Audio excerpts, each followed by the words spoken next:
What if the smallest voice in the room carried the heaviest story?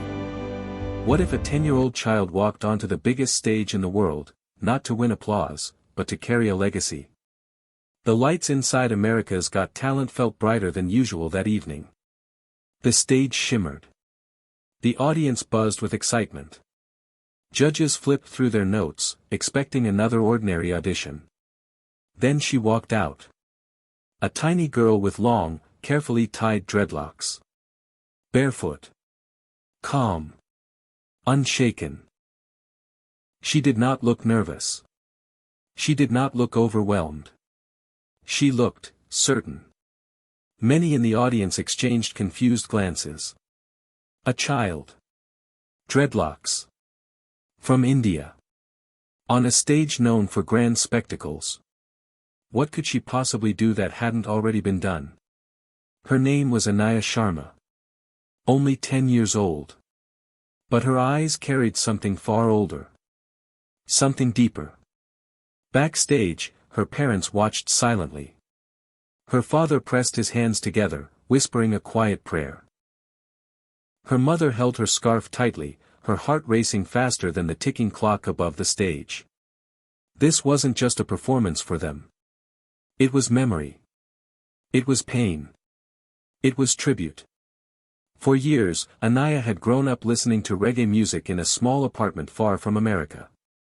Music that spoke of struggle. Of hope. Of standing tall despite injustice. Music that connected continents and cultures. Tonight, she wasn't just singing. She was carrying a story across oceans. The crowd still didn't know. The judges still didn't know.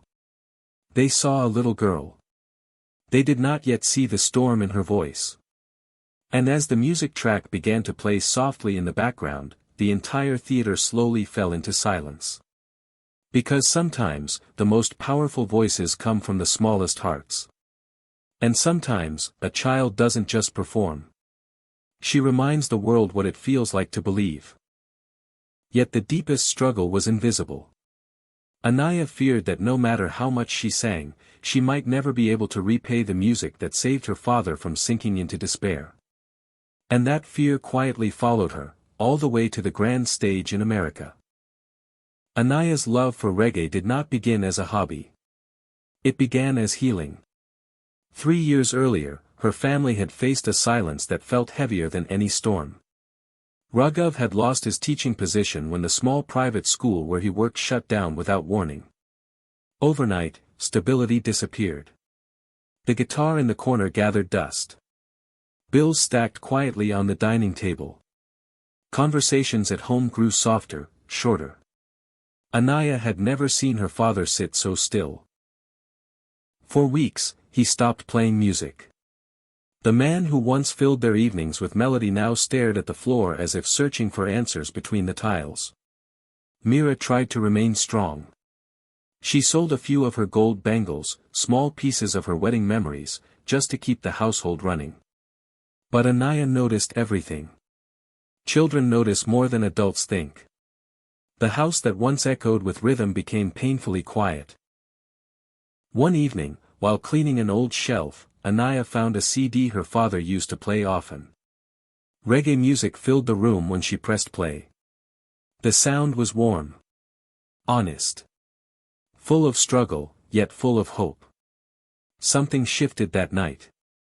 Her father slowly lifted his head.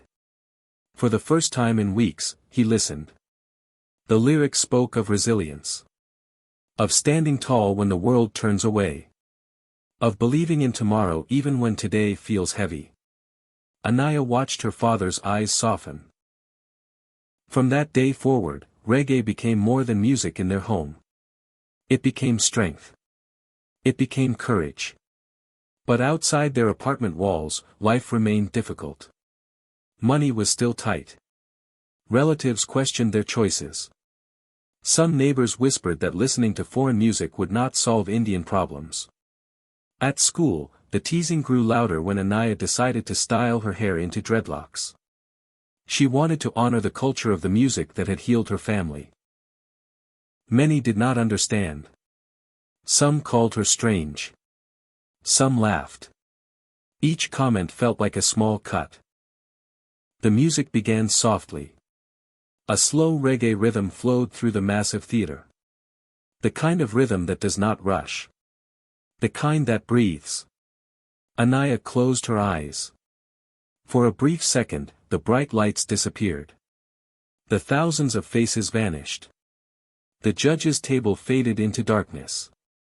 She was back in her small apartment. Back to the evening when her father first smiled again. Her voice entered gently. Not loud. Not forced. But steady. The first few lines floated across the silent room. The audience leaned forward. Some had expected a cute performance from a child. Instead, they heard depth. Each word carried weight. Each note trembled with lived emotion. Halfway through the song, something unexpected happened. The giant screen behind her, which usually displayed simple stage visuals, began showing old photographs her father had submitted without her knowing. Images of their modest home. Of Raghav teaching music to children in worn-out classrooms. Of Anaya sitting beside him, listening. The judges watched closely. The audience began to understand. This was not imitation. This was gratitude. Anaya did not open her eyes when the images appeared. She kept singing, unaware that her private story was unfolding before thousands. Her father, standing backstage, froze. Tears filled his eyes as he realized what the producers had done. They had turned her audition into a tribute not just to reggae, but to him. The final chorus rose stronger than before. Her small body stood firm in the center of the massive stage. The dreadlocks that once brought teasing now framed a face glowing with purpose. And then, as the last note stretched into silence, something shifted in the theater. There was no immediate applause. Only stillness. A heavy, emotional stillness. For the first time that night, no one saw a 10-year-old girl trying to impress judges. They saw a daughter honoring her father. They saw a child carrying resilience in her voice.